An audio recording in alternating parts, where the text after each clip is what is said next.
Well, hello there, Stalker. Why the long face? Oh, Vitajo Pistarenko. I'm only depressed. Stalker 2 is so far away and all the new Stalker experience are fun, but have no meaning. I have repaired all the rifles in Gamma, loaded all empty magazines in Escape from Pripyat, and collected all different varieties of same item in Lost Alpha. Stalker lost spark for me, maybe? Could be that I have played too much Stalker. Maybe. But those are complementary experiences to the OG games. I just replayed them a couple of times each with mods and had the time of my life. Have you tried that? Tak, buddy. Of course. Thing is that I have played the original trilogy very much. Brain turns on autopilot since I have uncovered all of Zon's mysteries. You know, I played Far Cry 6 recently. Yes. Far Cry 6 is a game. I know what Far Cry 6 is. I'm not going to play that. Pizdub lied. I'm not done. Far Cry 6 is a game that ticks so many of the boxes of what should make a good game. Open world, many weapons, abundant things to shoot at, many vehicles and so on. Yet somehow a game so large like Far Cry 6 is very bad. You see, playing that for the first time is very much like what you're describing playing Stalker for the 1000th time is like. But it's not because Far Cry is repetitive. More on that in a minute.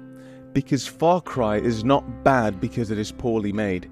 These are very talented studios putting these games together. Rather, Far Cry 6 is bad because it is the product of a checklist. Les weapons? Check. Le beautiful world?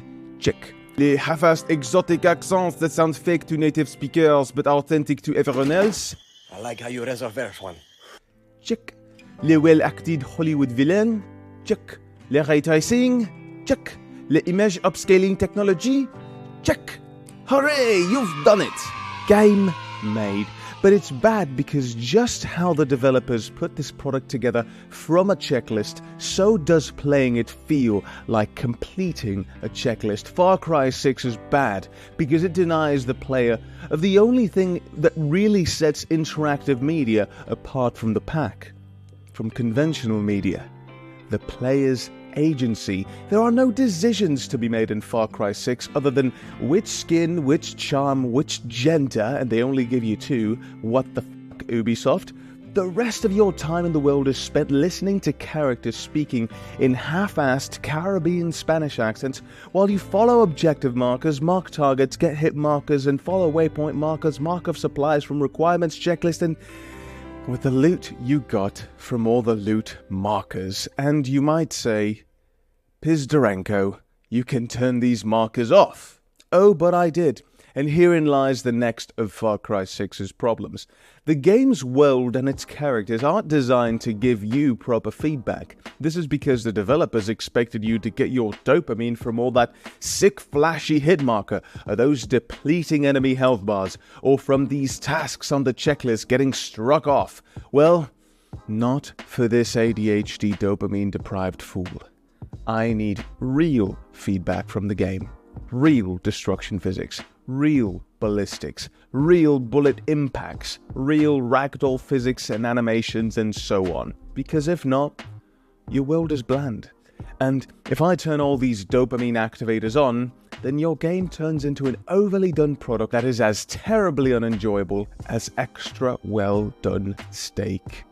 In Far Cry 4, a game that's been all but forgotten, you at least found the world reacting to your actions in the visual sense. Not to mention Far Cry 3 even doing all of this to a much greater degree. In the case of both, the game respects you enough to put you in the reality of what happens in underdeveloped nations when a power vacuum is created by the deposition of an authoritarian leader, and it hopes you understand what's happening. But it doesn't dare understand for you. Do you turn into an ultra-conservative religious society like the Taliban? Or do you become a Machiavellian narco state like the cartels? You might be fortunate enough to be born in a developed society and not know what that's like, but the ripples of the cartel wars had reached my homeland. I'm not British, by the way, though it is Tuesday, innit? Pardon me. As I was saying, the scars of authoritarian rule still remain in the controlling, hyper-religious society in which I live. So Far Cry 4 did speak to me in my late teens. It meant something. The Stalker series spoke to me in the times of COVID. And I'm not someone who has been playing Stalker since the very beginning. Whether you agree or disagree with the pandemic politics that reigned at the time, it is hard to argue against the assertive control many of our governments were trying to impose, leaving a dystopian taste in one's mouth with a sprinkle of authoritarianism. And Stalker gave me the freedom that was taken from me by the curfews, establishment population limits, the firefighters hosing down people who were not socially distancing.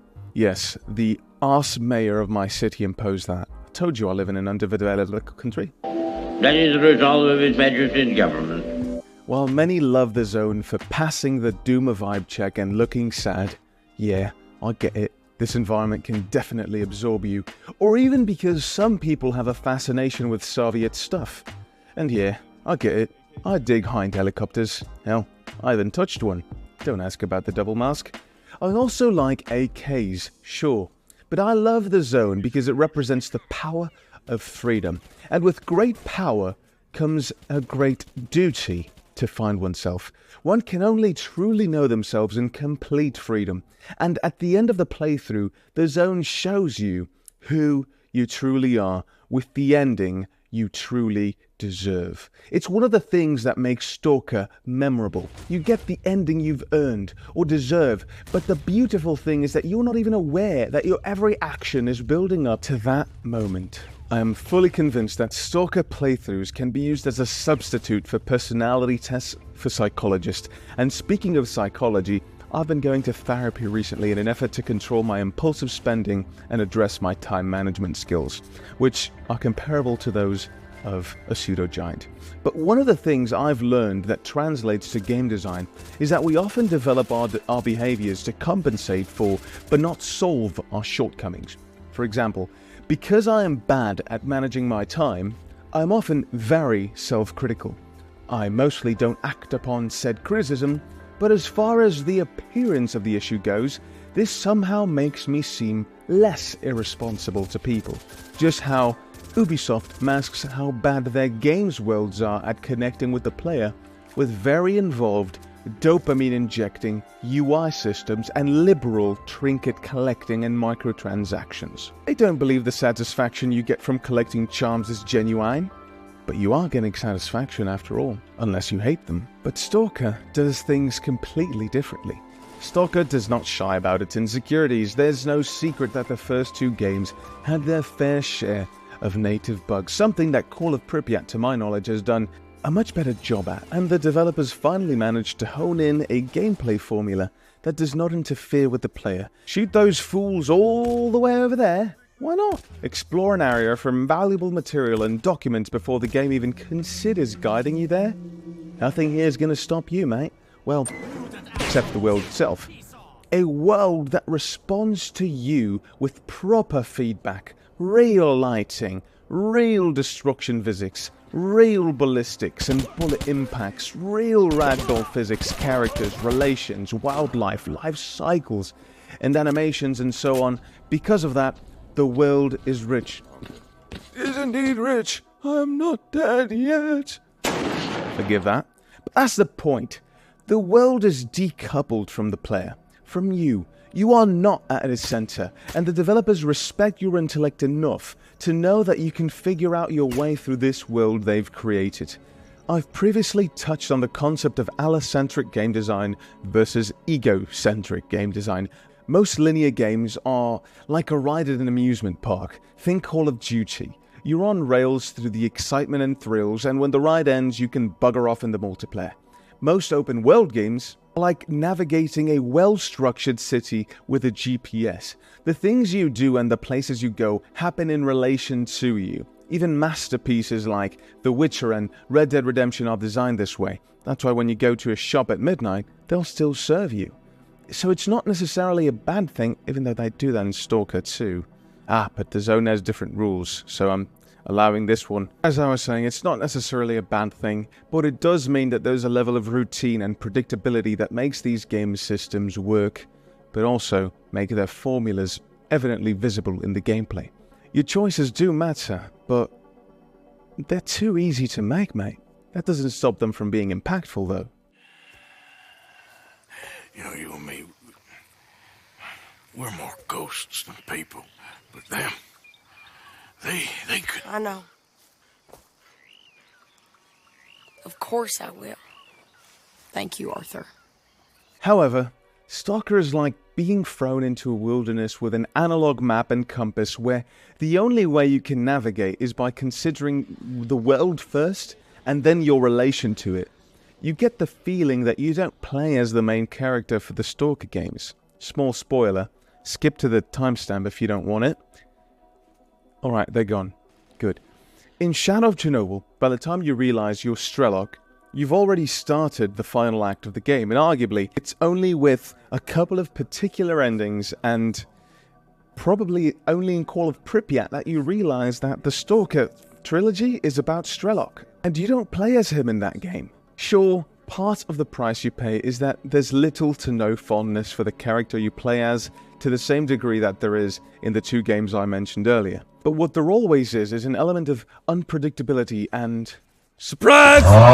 So many people call Stalker survival horror, but to be honest, that almost dissuaded me from playing originally. I have no interest for games that call themselves survival horror. I simply could not care less about them. Zombies bore me, but Stalker is unlike them. It doesn't really try to scare you, but you will surely scare yourself in this world, just like our friend Peach Cobbler put it in his outstanding Stalker videos, which I strongly recommend. He's a small channel, you should give him some love. So, I take it what's happened to you, my dear Stalker, is that you've played so much that there is no longer an element of surprise keeping you engaged? Now tell me, what would you do to experience Call of Pripyat for the very first time, Stalker? Sorry, I can't hear you. I'm too busy playing Call of Pripyat. Talk later. Well, then I guess I do not need to say much more. Because every time you play Call of Pripyat, regardless of which mod you're running, be it vanilla, ABR, gunslinger, or anything else, every time you complete that final object and get to the chopper, you will have gotten the ending you deserve. The decisions you made along the way that you didn't even know mattered, people you helped or ignored, it all came together in service of what you could achieve, not what you chose. It's a powerful message that commands cannot control by themselves. You cannot dream or manifest the changes you want in your own life by pressing A or X. Stalker knows this and reflects it. Some things are simply out of your control unless you are competent enough to solve problems, bring the right people together, and achieve something. A very relevant message from a developer in a country that was on the verge of entering its most important and momentous episode in modern history. And that chapter, that episode, continues still. And it is very, very real. And just as we wait for the next chapter of the Stalker series, reality manifests itself under our nose. And all who get to play this game will be so fortunate to do so. And that is what Call of Pripyat means.